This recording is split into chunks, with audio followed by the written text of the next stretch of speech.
इससे पहले आरएसएस का एक क्विक बैकग्राउंड चेक कर लेते हैं। 27 सितंबर 1925 विजयदशमी का दिन था जब डॉक्टर केशव बलिराम हेडगेवार जी ने नागपुर में आरएसएस की स्थापना की थी। सिर्फ 5 लोग इस शुरुआत में उनके साथ थे। डॉक्टर हेडगेवार के बारे में एक किस्सा सुना था जब मैं नागपुर गया था। 1905 में अंग्रेज सरकार ने वंदे मातरम गाने पर बैन लगा दिया था। सिर्फ 3 साल बाद 19 बरस के केशव राम ने अपने विद्यालय में पूरे जोर शोर से वंदे मातरम गा दिया। प्रिंसिपल ने कहा, माफी मांगो या रेस्टिट्यूशन लेटर तैयार है। वंदे मातरम गाने के लिए कोई देशभक्त कैसे माफी मांग सकता है? केशव राम ने नहीं मांगी, वो विद्यालय से निकाल दिए गए।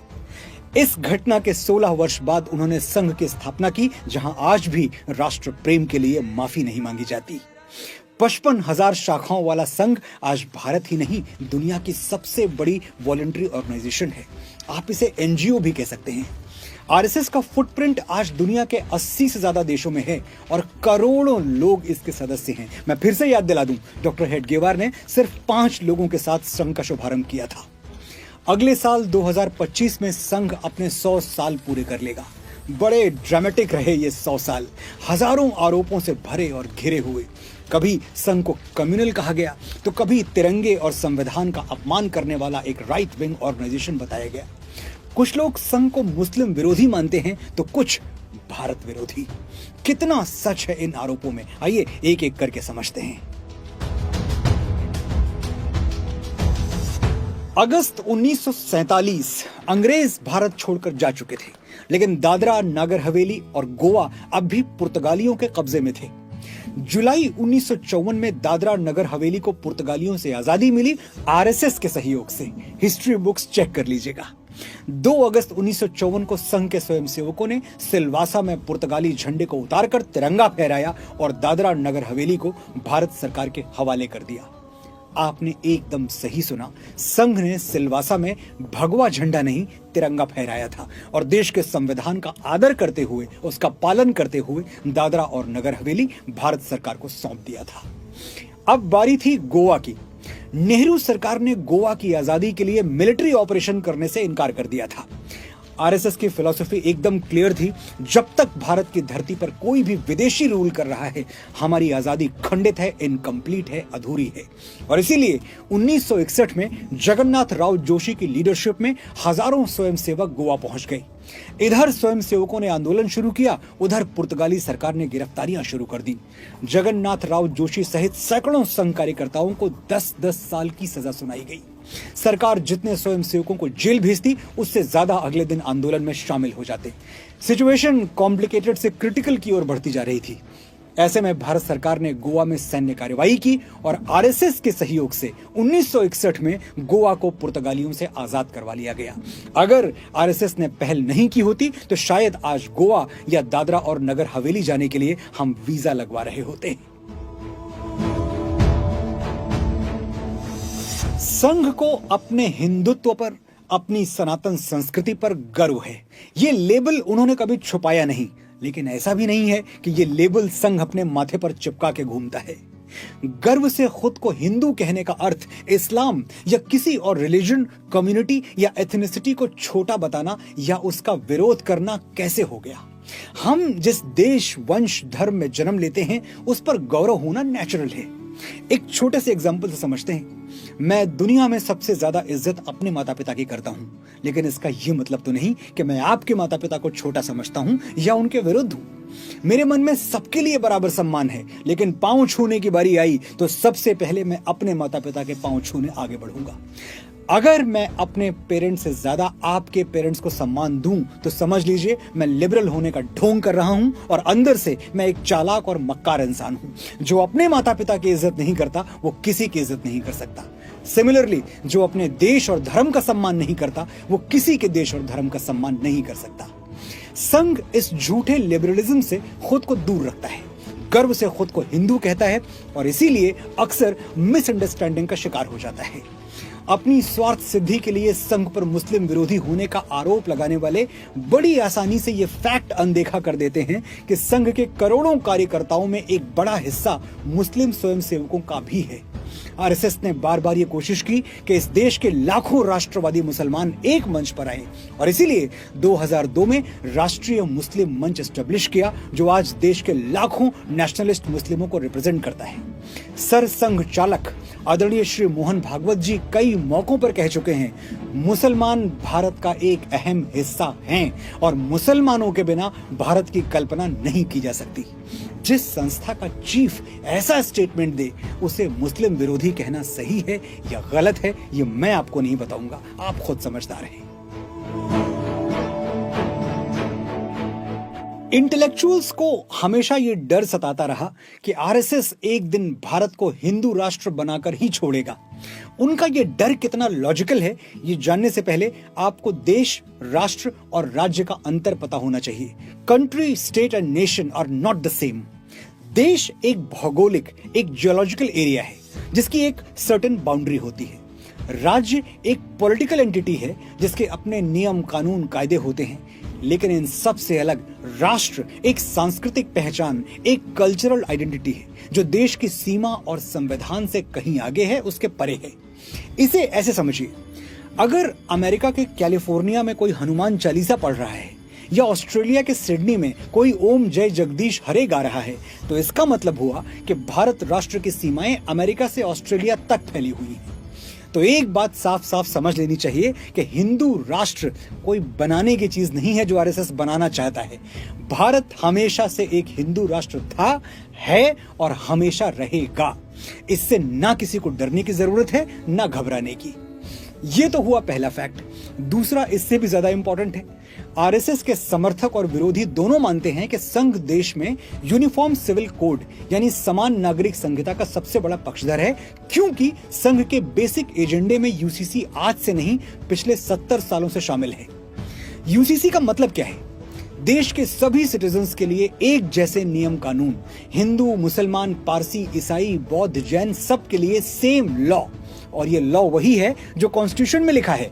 आरएसएस ये नहीं कहता कि देश गरुड़ पुराण से चलेगा या आज से मनुस्मृति ही कानून है। एक देश एक कानून, मैं आज तक नहीं समझ पाया कोई इसके खिलाफ कैसे हो सकता है। अभी पिछले दिनों कुछ लोगों ने बड़े विश्वास के साथ संघ वालों को अनपढ़ घोषित कर दिया। ये आरएसएस को छोटा करने का एक चालाकी भरा प्रयास था। चलिए फैक्ट चेक करते हैं कि संघ की बागडोर कितने अनपढ़ों के हाथों में रही है। संघ की स्थापना किसने की? श्री केशव बलिराम हेडगेवार एमबीबीएस थे।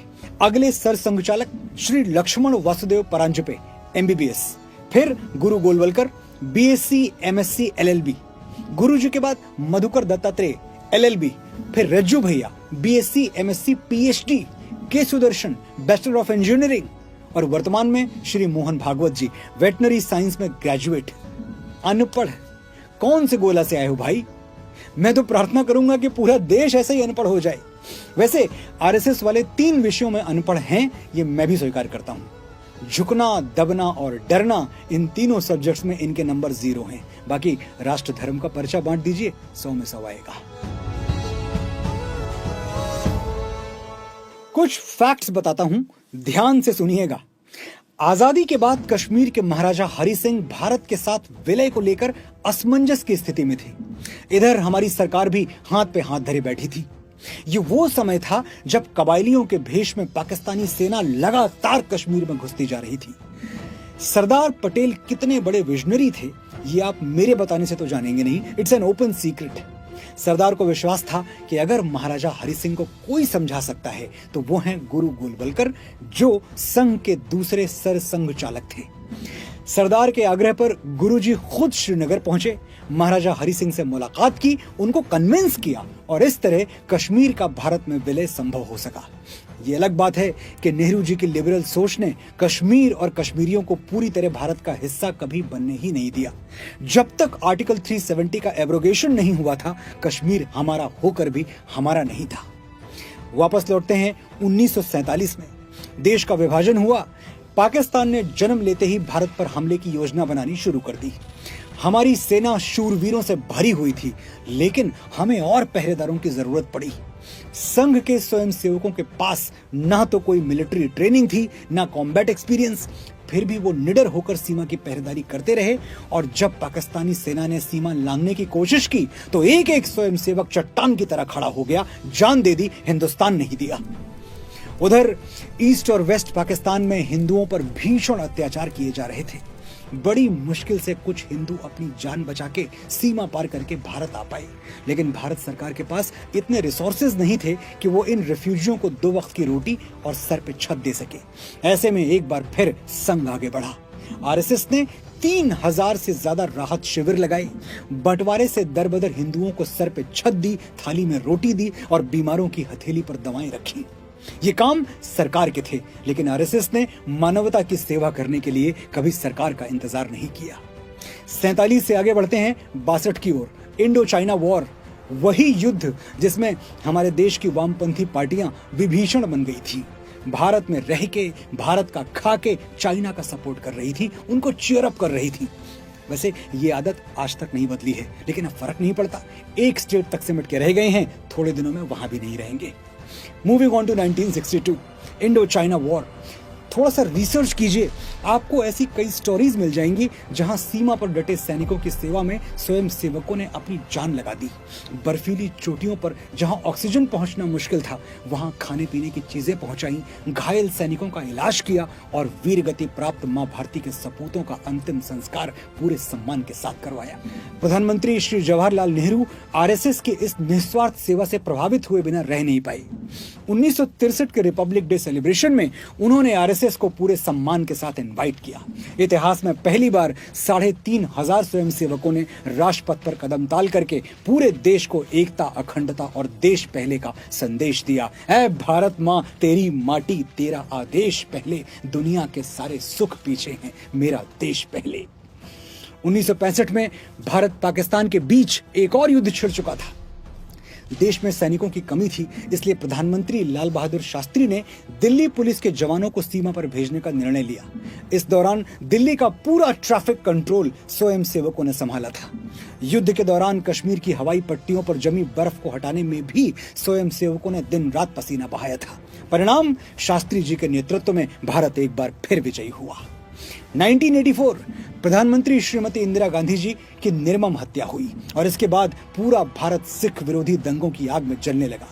84 के दंगों में स्वयंसेवकों ने हमारे निर्दोष सिख भाइयों बहनों को अपने घरों में शरण देकर उनकी जान बचाई। इमरजेंसी के दिनों में डेमोक्रेसी को बचाने के लिए सड़कों पर आरएसएस उतरा। जमींदारी प्रथा को एबॉलिश करने के लिए आंदोलन आरएसएस ने किए। भारतीय सैनिकों के लिए ब्लड डोनेशन कैंप्स आरएसएस ने लगाए। Orissa cyclone, Bhopal gas tragedy, Uttarakhand की बाढ़, गुजरात, नेपाल, श्रीलंका, इंडोनेशिया में आए भीषण भूकंप, इन सब आपदाओं में रिलीफ और सेफ्टी मिशंस में सबसे आगे आरएसएस रहा। संघ की इन सेवाओं को राष्ट्र हित माना जाए या नकार दिया जाए, इसका फैसला मैं आपके विवेक पर छोड़ता हूं। लेकिन किसी भी निर्णय पर पहुंचने से पहले आरएसएस का बेसिक प्रिंसिपल जान लीजिए। जाति, पंथ, प्रांत या भाषा से बहुत दूर, राष्ट्र प्रथम। संघ का अभिमान, संघ की शक्ति कोई एक व्यक्ति नहीं, बल्कि हम 140 करोड़ भारतीय हैं। ध्यान रहे, 140 करोड़, सिर्फ 100 करोड़ नहीं।